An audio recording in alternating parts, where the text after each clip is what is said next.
Welcome back to today's classes.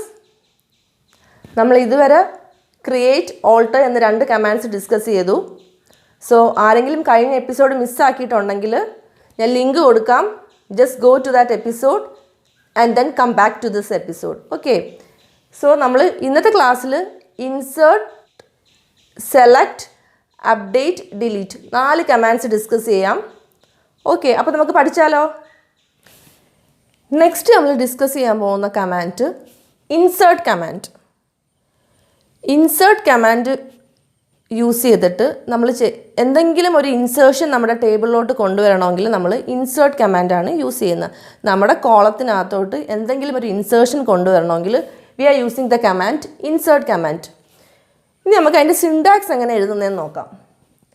Insert into table name.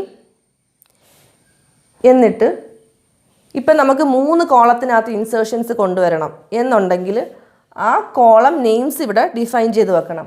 ഇപ്പം name, mark, percentage എന്ന് പറയുന്ന 3 കോളമുണ്ട് student ഡീറ്റെയിൽസിനകത്ത്. Name, mark, percentage എന്ന് പറയുന്നത് നമ്മൾ ബ്രാക്കറ്റിൽ കൊടുത്തിട്ട് വാല്യൂസ്, ഈ 3 കോളത്തിൽ എന്ത് വാല്യൂസാണ് ഇൻസേർട്ട് ചെയ്യുന്നതെന്നുള്ളത് നമ്മൾ ആ സ്റ്റേറ്റ്മെൻറ്റിനകത്ത് ഡിഫൈൻ ചെയ്യണം. സോ നെയിമിനകത്ത് ഒരു വാല്യൂ അജു എന്ന് പറഞ്ഞൊരു വാല്യൂ ഇൻസേർട്ട് ചെയ്യണമെങ്കിൽ നമ്മൾ കോഡ്സിനകത്ത് അജു എന്ന് റെപ്രസെൻറ്റ് ചെയ്താൽ ഈ ക്വറി എക്സിക്യൂട്ട് ചെയ്യുന്ന സമയത്ത് നെയിം എന്ന് പറയുന്ന കോളത്തിൽ അജു എന്നുള്ള ഇൻസേർഷൻ നടക്കും. മാർക്ക് എന്ന് പറയുന്ന കോളത്തിൽ 20 എന്ന നമ്പർ ഇൻസേർട്ട് ആവും. പെർസെൻറ്റേജ് 25. അങ്ങനെ ഈ ക്വറി എക്സിക്യൂട്ട് ചെയ്യുന്ന സമയത്ത് എ കോളം വാല്യൂ വിത്ത് അജു 20, 25 എന്ന് പറയുന്ന ഒരു കോളം ഇൻസേർഷൻ നടക്കും. എവിടെയാണ്? നെയിം, മാർക്ക്, പെർസെൻറ്റേജ് എന്ന് പറയുന്ന 3 കോളത്തിൽ. ഓക്കെ, ഇനിയിപ്പം ഒരു മൾട്ടിപ്പിൾ ഇൻസേർഷനാണ് നമുക്ക് കൊടുക്കണ്ടേ. മൾട്ടിപ്പിൾ ഇൻസേർഷൻ, അതായത് ഒരു കോളത്തിൽ മാത്രമല്ല, ഇതേ റെപ്രസെൻറ്റേഷനുള്ള നെയിം, മാർക്ക്, പെർസെൻറ്റേജ് എന്ന് പറയുന്ന കോളത്തിൽ അജു, അരുൺ, മനു അങ്ങനെ ഡിഫറെൻറ്റ് നെയിംസ് ഇൻസേർട്ട് ചെയ്യണമെങ്കിൽ, അല്ലെങ്കിൽ ഡിഫറെൻറ്റ് കോളത്തിലോട്ട് ഇൻസേർഷൻ വരുത്തണമെങ്കിൽ ഒന്നും ചെയ്യാനില്ല. Just separate the values with a comma. Next നമ്മളിപ്പം അരുൺ എന്ന് പറയുന്ന ഒരു നെയിമും കൂടെ ഇൻസേർട്ട് ചെയ്യണം. അരുൺ 35% എന്ന് കൊടുക്കുകയാണെങ്കിൽ നെക്സ്റ്റ് കോളം വാല്യൂ ആയിട്ട് അരുൺ, മാർക്കിൻ്റെ കോളത്തിൽ 30 എന്ന് പറയുന്ന വാല്യൂ ഇൻസേർട്ട് ആവും. പെർസെൻറ്റേജ് എന്ന് പറയുന്ന കോളത്തിൽ 35 ഇൻസേർട്ട് ആവും. എഗെയിൻ ഒരു വാല്യൂ കൂടെ വേണമെങ്കിൽ നമുക്ക് ഇൻസേർട്ട് ചെയ്യാം. For example Manu, comma 40, 45. 3 values insertion ഉള്ളെങ്കിൽ you can complete the statement with a semicolon. Okay, syntax is very much important. Syntax എഴുതുമ്പം you have to be very careful.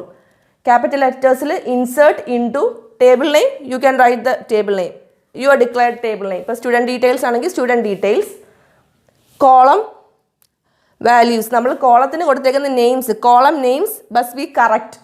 Name എന്നാണ് കൊടുത്തേക്കുന്നതെങ്കിൽ you have to write here name. Mark ആണെങ്കിൽ mark, പെർസെൻറ്റേജിന് PR ഇട്ടേക്കുവാണെങ്കിൽ you have to write here PR. Then values in capital letters, then the insertions which you have to do. Okay, so next നമ്മൾ discuss ചെയ്യാൻ പോകുന്ന command ഏതാണെന്ന് പറഞ്ഞാൽ select command. So select command എന്തിനു വേണ്ടിയിട്ടാണ് use ചെയ്യുന്നത്? It is use to select or fetch data from the database table which we have already inserted. നമ്മൾ insert ചെയ്ത് ഡേറ്റാബേസിൻ്റെ ആ ടേബിളിനകത്ത് കുറച്ച് വാല്യൂസ്, നമ്മളിപ്പം ഇൻസേർഷൻ ഡിസ്കസ് ചെയ്തപ്പം കുറച്ച് വാല്യൂസ് ഇൻസേർട്ട് ചെയ്യുന്നത് എങ്ങനെയാണെന്നൊക്കെ നമ്മൾ ഡിസ്കസ് ചെയ്ത്. ഇനി നമുക്ക് ആ ഡേറ്റാബേസിൽ ഇൻസേർട്ട് ചെയ്ത വാല്യൂസിന് നമുക്ക് ഫെച്ച് ചെയ്ത് എടുക്കണം എന്നുണ്ടെങ്കിൽ സെലക്ട് കമാൻഡാണ് യൂസ് ചെയ്യുന്നത്. ഓക്കെ, ആ ഫെച്ച് ചെയ്ത് എടുക്കുന്ന ഡേറ്റ ചിലപ്പോൾ ഒരു ടേബിൾ റെപ്രസെൻറ്റേഷൻ, ഒരു റിസൾട്ട് ടേബിളായിട്ടായിരിക്കും നമുക്ക് ഔട്ട്പുട്ടിൽ വരുന്നത്. ആ റിസൾട്ടിങ് ടേബിളിനെയാണ് നമ്മൾ റിസൾട്ട് സെറ്റ് എന്ന് വിളിക്കുന്നത്. So the output after the select query is executed is in the form of a result table and it is named as result set. So അപ്പം select കമാൻഡിൻ്റെ query എങ്ങനെയാണ് നമ്മൾ എഴുതുന്നതെന്ന് നോക്കാം. അതിൻ്റെ സിൻടാക്സ് എങ്ങനെയാണെന്ന് നോക്കാം. First select star from table name. ഇങ്ങനെ ഒരു സ്റ്റേറ്റ്മെൻറ്റാണ് നമ്മൾ കൊടുക്കുന്നതെങ്കിൽ, സ്റ്റാർ ആണ് കൊടുക്കുന്നതെങ്കിൽ, ഇപ്പം നമ്മുടെ ടേബിളിനകത്തുള്ള എല്ലാ വാല്യൂസിനെയും ഫെച്ച് ചെയ്തിട്ട് ഒരു റിസൾട്ട് സെറ്റായിട്ട് നമുക്ക് ഔട്ട്പുട്ടിൽ കിട്ടും. For example select star from table name student details എന്ന് നമ്മൾ കൊടുക്കുകയാണെങ്കിൽ സ്റ്റുഡൻറ്റ് ഡീറ്റെയിൽസ് എന്ന് പറയുന്ന ടേബിളിലുള്ള എല്ലാ വാല്യൂസിനെയും ഫെച്ച് ചെയ്ത് നമ്മുടെ റിസൾട്ട് സെറ്റിനകത്ത് കിട്ടും. After executing this query select star from table name. Next select column name from table name. ഇങ്ങനെയാണ് നമ്മൾ സെലക്ട് ക്വറി കൊടുക്കുന്നതെങ്കിലോ, ഇവിടെ സ്പെസിഫിക് ആയിട്ട് ഒരു കോളം നെയിം നമ്മൾ ഡിഫൈൻ ചെയ്യുന്നുണ്ടല്ലേ. ഇപ്പം നമുക്ക് സ്റ്റുഡൻറ്റ് ഡീറ്റെയിൽസ് എന്ന് പറയുന്ന ടേബിൾ തന്നെ എടുക്കാം. സ്റ്റുഡൻറ്റ് ഡീറ്റെയിൽസ് എന്ന ടേബിളിൽ ഐ ഡി എന്ന് പറയുന്ന കോളം മാത്രം നമുക്ക് ഫെച്ച് ചെയ്യണമെന്നുണ്ടെങ്കിൽ how we will write select I D, column name എന്താ I D, from table name എന്താ student details, from student details എന്ന് നമ്മൾ കൊടുക്കുകയാണെങ്കിൽ ഐ ഡി എന്ന് പറയുന്ന കോളം നെയിം ഉള്ള കോളത്തിലെ എല്ലാ വാല്യൂസും, ഫോർ എക്സാമ്പിൾ 1 2 3 എന്നാണ് നമ്മുടെ ഐ ഡി കോളത്തിലെ വാല്യൂസ് എങ്കിൽ ഇത്രയും ഡീറ്റെയിൽസ് മാത്രം ഫെച്ച് ചെയ്ത് നമ്മുടെ റിസൾട്ട് സെറ്റായിട്ട് നമുക്ക് കിട്ടും. അതാണ് സ്പെസിഫിക് കോളം നെയിം കൊടുത്ത് സെലക്ട് ചെയ്യുമ്പം നമുക്ക് ഔട്ട്പുട്ടിൽ വരുന്നത്. Then select distinct column name from table name. അങ്ങനെയാണെങ്കിലോ, സോ സെലക്ട് ഡിസ്റ്റിങ്ക്റ്റ് സ്റ്റേറ്റ്മെൻറ്റ് എന്തിനാണ് യൂസ് ചെയ്യുന്നത്? Select distinct column name from table name. ഇങ്ങനെ നമ്മൾ കൊടുക്കുമ്പം, ഫോർ എക്സാമ്പിൾ ഇവിടെ ഒരു കോളമുണ്ട്, മാർക്സിൻ്റെ ഒരു കോളം ഉണ്ടെന്ന് വിചാരിച്ചോ. മാർക്സ് ഐ ഡി 1 സ്റ്റുഡൻറ്റിന് മാർക്സ് 40 കിട്ടി, 2 സ്റ്റുഡൻറ്റിന് മാർക്സ് 30 കിട്ടി, 3 സ്റ്റുഡൻസിന് മാർക്ക് എഗെയിൻ 40 തന്നെയാണെന്ന് വിചാരിച്ചോ. For example, so if you are writing select distinct column name from table name, example select distinct column name എന്താ marks, select distinct marks from student details എന്ന് പറഞ്ഞ് നമ്മൾ query execute ചെയ്യുകയാണെങ്കിൽ marks എന്ന് പറയുന്ന result സെറ്റിൽ 40 30 ഇത്രയും ഡിസ്പ്ലേ നമുക്ക് ഔട്ട്പുട്ടിൽ വരത്തുള്ളൂ. കാരണം ഡിസ്റ്റിങ്ക്റ്റ് വാല്യൂസ് മാത്രമേ ഇവിടെ ഔട്ട്പുട്ടായിട്ട് കിട്ടത്തുള്ളൂ. റെപ്പറ്റീഷൻ, ഡ്യൂപ്ലിക്കേഷൻ ഉള്ള, ഇപ്പം ഇവിടെ എന്താ 40 ആണ് റെപ്പറ്റീഷൻ വന്നേക്കുന്നത് അല്ലേ. സോ 40 ഇവിടെ ഔട്ട്പുട്ട് നമുക്ക് എഗെയിൻ റിപ്പീറ്റ് അടിച്ച് വീണ്ടും 40 എന്ന് കിട്ടത്തില്ല. ഇവിടെ പക്ഷേ എങ്ങനെ 40 ഉണ്ടെങ്കിൽ എല്ലാം ഫുൾ റിസൾട്ട് സെറ്റും കിട്ടും. ബട്ട് ഇവിടെ ഡ്യൂപ്ലിക്കേറ്റ് വാല്യൂ ഔട്ട്പുട്ടിൽ വരത്തില്ല. അതിനാണ് നമ്മൾ select distinct column name from table name എന്ന് പറഞ്ഞ ക്വറി സ്റ്റേറ്റ്മെൻറ്റ് കൊടുത്ത് എക്സിക്യൂട്ട് ചെയ്യുമ്പോൾ നമുക്ക് കിട്ടുന്ന ഔട്ട്പുട്ട് വാല്യൂ. ഇനി സെലക്ട് കമാൻഡ് തന്നെ കണ്ടീഷൻസ് യൂസ് ചെയ്തിട്ട് നമ്മൾ സെലക്ഷൻ കൊടുക്കും. ഇപ്പം സ്പെസിഫിക് ആയിട്ട് എന്തെങ്കിലും കണ്ടീഷൻ കൊടുത്തിട്ട് ആ കണ്ടീഷൻ സാറ്റിസ്ഫൈ ചെയ്യുന്ന റെക്കോർഡ്സ് മാത്രം നമുക്ക് ഫെച്ച് ചെയ്തെടുക്കണമെങ്കിൽ നമ്മൾ കുറച്ച് കണ്ടീഷൻസ് യൂസ് ചെയ്യും. അതിൽ ഫസ്റ്റ് കണ്ടീഷൻ നമുക്ക് ഒരു ടൈപ്പാണ് where condition. Where condition use ചെയ്യുന്നത് എന്തിനാ? റെക്കോർഡ്സിനെ ഫിൽട്ടർ ചെയ്തെടുക്കാൻ വേണ്ടി. ഫോർ എക്സാമ്പിൾ, നമ്മൾ അതിൻ്റെ സിൻടാക്സ് ഇങ്ങനെയാണ്: select column name from table name where column name equal to condition. ഇതാണ് അതിൻ്റെ സിൻടാക്സ്. ഫോർ എക്സാമ്പിൾ ഒന്ന് നോക്കിക്കേ: select marks from student details where marks equal to 40. അതായത് മാർക്സ് സ്റ്റുഡൻറ്റ് ഡീറ്റെയിൽസ് എന്ന് പറയുന്ന ടേബിളിൽ നിന്ന് മാർക്സ് 40 ആയിട്ടുള്ള സ്റ്റുഡൻസിൻ്റെ ഡീറ്റെയിൽസ് മാത്രം ഫെച്ച് ചെയ്തെടുക്കാൻ വേണ്ടിയിട്ടാണ്. അതിൻ്റെ മാർക്സ് മാത്രം സ്പെസിഫിക് കോളം നെയിം കൊടുത്താൽ മാർക്സിൻ്റെ അണ്ടറിൽ വരുന്ന ആ കോളം മാത്രമേ റിസൾട്ട് സെറ്റായിട്ട് ഔട്ട്പുട്ടിൽ വരത്തുള്ളൂ. So select marks from student details where marks equal to 40 എന്ന് നമ്മൾ കൊടുക്കും. ഇനി നമുക്ക് മാർക്സ് എന്ന് പറഞ്ഞ കോളം മാത്രമല്ല, ഫുള്ളായിട്ടുള്ള എല്ലാ കോളവും റിസൾട്ട് സെറ്റിൽ വരണമെങ്കിൽ നമ്മൾ ഒന്നുമില്ല, just select star from student details where mark equal to 40 എന്ന് കൊടുക്കുകയാണെങ്കിൽ ആ ടേബിളിൽ ID, നെയിം, മാർക്സ് എന്ന് പറഞ്ഞ് 3 കോളം ഉണ്ടെങ്കിൽ 3 കോളം ഉണ്ടെന്ന് വിചാരിച്ചോ, ഇതിൽ മാർക്സ് 40 ആയിട്ട് വരുന്ന എല്ലാ സ്റ്റുഡൻറ്റ് ഡീറ്റെയിൽസും, അതായത് അവരുടെ IDയും നെയിം അജു 40, വേറൊരു നെയിമിൽ ഒരാൾ അരുൺ, സെയിം മാർക്സ് 40 ആണ് ഇവിടെ കണ്ടീഷൻ. സോ 40 മാർക്സ് വരുന്ന സ്റ്റുഡൻറ്റിൻ്റെ അല്ലെങ്കിൽ സ്റ്റുഡൻസിൻ്റെ എല്ലാ ഡീറ്റെയിൽസും ID, നെയിം, മാർക്സ് എല്ലാ ഡീറ്റെയിൽസും ഫെച്ച് ചെയ്ത് റിസൾട്ട് സെറ്റായിട്ട് കിട്ടും. എവിടെ സ്റ്റാർ കൊടുക്കുകയാണെങ്കിൽ select star from student details where marks equal to 40. അതല്ല നമ്മൾ സ്പെസിഫിക് കോളം നെയിം ആ കൊടുക്കുന്നതെങ്കിലോ മാർക്സ് ആ കൊടുക്കുന്നതെങ്കിലോ select marks from student details where marks equal to 40 എന്ന് കൊടുത്താൽ ഈ മാർക്സിൻ്റെ കോളം മാത്രമായിരിക്കും നമ്മുടെ റിസൾട്ട് സെറ്റിൽ വരുന്നത്. അതല്ല നെയിം മാത്രമാണ് കൊടുക്കുന്നതെങ്കിൽ select name from student details where marks equal to 40 എന്നാണ് കൊടുക്കുന്നതെങ്കിൽ 40 മാർക്സ് കിട്ടിയ സ്റ്റുഡൻസിൻ്റെ നെയിം കോളത്തിലെ വാല്യൂസ് എല്ലാം ഡിസ്പ്ലേ ചെയ്യും. അപ്പോൾ റിസൾട്ട് സെറ്റിൽ എന്ത് കിട്ടും?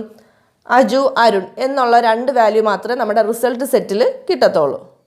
അങ്ങനെയാണ് കണ്ടീഷൻസ് യൂസ് ചെയ്തിട്ട് സെലക്ട് ചെയ്യുന്നത്. ഇപ്പം നമുക്ക് ഈ വെയർ കണ്ടീഷൻ ഡിസ്കസ് ചെയ്യാം.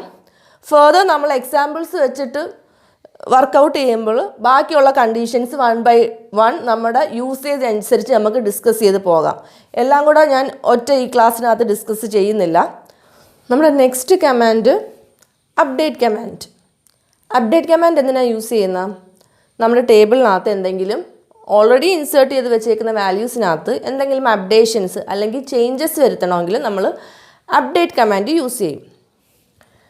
അപ്പോൾ അതിൻ്റെ സിൻടാക്സ് എന്ന് പറഞ്ഞു കഴിഞ്ഞാൽ അപ്ഡേറ്റ് ടേബിൾ നെയിം സെറ്റ് കൊടുക്കുന്നത് എന്തിനാണ്? നമ്മൾ അപ്ഡേറ്റ് ചെയ്ത് പുതിയൊരു വാല്യൂ സെറ്റ് ചെയ്യാൻ വേണ്ടി. Set column name equal to values. Again ഒരു കോളത്തിലും ചേഞ്ച് വരുത്തണമെങ്കിൽ എന്താ? കോമ ഇട്ടിട്ട് കോളം നെയിം, അതിൻ്റെ വാല്യൂ എന്താന്ന് പറഞ്ഞാൽ the important thing is where condition. Update statement, update command നമ്മൾ എഴുതുമ്പം എപ്പോഴും വെയർ കണ്ടീഷൻ മസ്റ്റായിട്ട് എഴുതിയിരിക്കണം. അല്ലെങ്കിൽ ഫുള്ള് ടേബിളിൽ അപ്ഡേഷൻസ് വരും. സ്പെസിഫിക് ആയിട്ട് നമ്മളൊരു കണ്ടീഷനകത്ത് എവിടെ അപ്ഡേഷൻ, ഏത് കോളത്തിലാണ് അപ്ഡേഷൻ കൊടുക്കുന്നതെന്ന് നമ്മൾ സ്പെസിഫിക് ആയിട്ട് പറഞ്ഞിട്ടില്ലെങ്കിൽ ഫുൾ ടേബിളിലെ റെക്കോർഡ്സിൽ അപ്ഡേഷൻസ് വരും. So that is very important while writing update command. For an example, update student details set. നമ്മുടെ ടേബിൾ നെയിം എന്താ? Student details. വാല്യൂ സെറ്റ് ചെയ്യാൻ വേണ്ടി സെറ്റ് കൊടുത്തു. നെയിം എന്ന് പറഞ്ഞ കോളത്തിൽ അഞ്ജു എന്ന് പറഞ്ഞ നെയിമും മാർക്സ് എന്ന് പറഞ്ഞ കോളത്തിൽ 40 എന്നും കൊടുത്തു. നമ്മുടെ കണ്ടീഷൻ എന്താ? Where ID equal to 6. That means if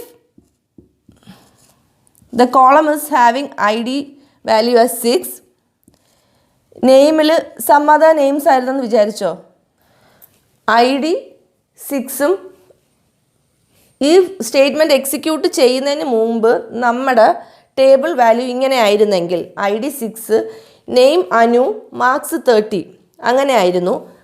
after executing the statement update student details എന്ന് പറഞ്ഞ ഈ ടേബിളിൽ എങ്ങനെ സെറ്റ് ചെയ്യണം? നെയിം എന്ന് പറയുന്നിടത്ത് അഞ്ജു, മാർക്സ് എന്ന് പറയുന്നിടത്ത് 40 വരണം. Where ID equal to 6. അതായത് ID 6 ആയിട്ടുള്ള കോളത്തിലെ നെയിം എന്ന് പറയുന്ന റോയിൽ അഞ്ജു എന്നും വരണം, മാർക്സ് എന്ന് പറയുന്ന കോളത്തിൽ 40 എന്നുമായിട്ട് അപ്ഡേറ്റ് ചെയ്യണം. അതാണ് നമ്മുടെ കണ്ടീഷൻ എക്സിക്യൂട്ട് ചെയ്യുമ്പോൾ സംഭവിക്കേണ്ടത്. That is our output. So it will be updated as Anju and here it will be updated as marks 40. So this is the function of update statement. So if you want to update any table values, you can use the update command where condition is very much important. So whenever you are updating a table, You have to give a specific condition. Otherwise, the whole table values will be updated. Next, നമ്മൾ discuss ചെയ്യാൻ പോകുന്ന command delete command. As usual delete command use ചെയ്യുന്നത് എന്തിനാ? നമുക്ക് എന്തെങ്കിലും records delete ചെയ്യണമെങ്കിൽ. So നമ്മുടെ ടേബിളിൽ ഉള്ള റെക്കോർഡ്സിന് ഏതിനെങ്കിലും നമുക്ക് ഡിലീറ്റ് ചെയ്ത് കളയണമെങ്കിൽ നമ്മൾ ഡിലീറ്റ് കമാൻഡ് യൂസ് ചെയ്യും. അതിൻ്റെ സിൻടാക്സ് എങ്ങനെയാണ്? Delete star from table name. നമുക്ക് ഈ ടേബിളിലെ ഫുൾ റെക്കോർഡ്സ്, ഫോർ എക്സാമ്പിൾ ഇത് സ്റ്റുഡൻറ്റ് ഡീറ്റെയിൽസ് എന്ന് പറയുന്ന ടേബിൾ ആണെങ്കിൽ ഇതിൽ 1, 2, 3 അങ്ങനെ 3 റോസ് ആണുള്ളത്. ഐ ഡി, നെയിം, മാർക്സ് എന്ന് പറയുന്ന ഡീറ്റെയിൽസ് ഉള്ള 3 റോസ് ഉണ്ട് അല്ലേ? ഈ ടേബിൾ നമുക്ക് ഫുള്ളായിട്ട് ഡിലീറ്റ് ചെയ്യണമെങ്കിൽ delete star from student details എന്ന് കൊടുത്താൽ ഈ ടേബിൾ ഫുള്ളായിട്ട് റെക്കോർഡ്സ് എല്ലാം ഡിലീറ്റ് ആയി പോകും. അതർവൈസ് സ്പെസിഫിക് ആയിട്ട് ഏതെങ്കിലും ഒരു റോയാണ് നമുക്ക് ഡിലീറ്റ് ചെയ്യേണ്ടെങ്കിലോ നമ്മളവിടെ വെയർ കണ്ടീഷൻ കൊടുക്കണം. Where condition is then very much important. Specific row delete ചെയ്യണമെങ്കിൽ where condition is a must. So delete from student details where marks equal to 40 എന്ന് കൊടുക്കുമ്പോഴോ മാർക്സ് 40 ആയിട്ട് വരുന്ന റോയിലുള്ള details, column values full delete ആയി പോകും. അപ്പം എന്ത് സംഭവിക്കും? ഈ കണ്ടീഷൻ എക്സിക്യൂട്ട് ചെയ്യുന്ന സമയത്ത് ഈ സ്റ്റുഡൻറ്റ് ഡീറ്റെയിൽസ് എന്ന് പറഞ്ഞ കോളത്തിൽ ടേബിളിൽ എന്തായിരിക്കും സംഭവിക്കുന്നത്? മാർക്സ് 40 ആയിട്ട് ഇവിടെ സെക്കൻഡ് റോയിലാണ് വരുന്നത് അല്ലേ? ഐ ഡി 2ഉം നെയിം അരുൺ, മാർക്സ് 40. ഈ റോയിൽ ആയിട്ടുള്ള ഡേറ്റ ഫുള്ള് ഡിലീറ്റ് ആയി പോകും. ഇങ്ങനെ ഒരു ഡിലീറ്റ് സ്റ്റേറ്റ്മെൻറ്റ് എക്സിക്യൂട്ട് ചെയ്യുന്ന സമയത്ത് പിന്നെ നമ്മുടെ ടേബിളിൽ ഈ വാല്യൂസ് മാത്രമേ കാണത്തുള്ളൂ. I D 1, Aju 30, 3 Anu 50. Second row delete ആയി പോവും. ഓക്കെ, സോ ഇന്നത്തെ ക്ലാസ്സസിൽ നമ്മൾ ഡിസ്കസ് ചെയ്ത ടോപ്പിക്സൊക്കെ നിങ്ങൾക്ക് ക്ലിയർ ആയെന്ന് കരുതുന്നു. ഇനി ഫെർദർ ക്ലാസ്സസിൽ നമുക്ക് എക്സാമ്പിൾസ് ഒക്കെ വെച്ചിട്ട് കമാൻഡ്സ് എങ്ങനെ എക്സിക്യൂട്ട് ചെയ്യുന്ന, അതിൻ്റെ ഔട്ട്പുട്ട് എന്തായിരിക്കും എന്നൊക്കെ ഉള്ളത് നമുക്ക് പഠിക്കാം. സോ ക്ലാസ്സസ് ഒന്നും മിസ്സാകാതെ കാണുക. Thank you so much.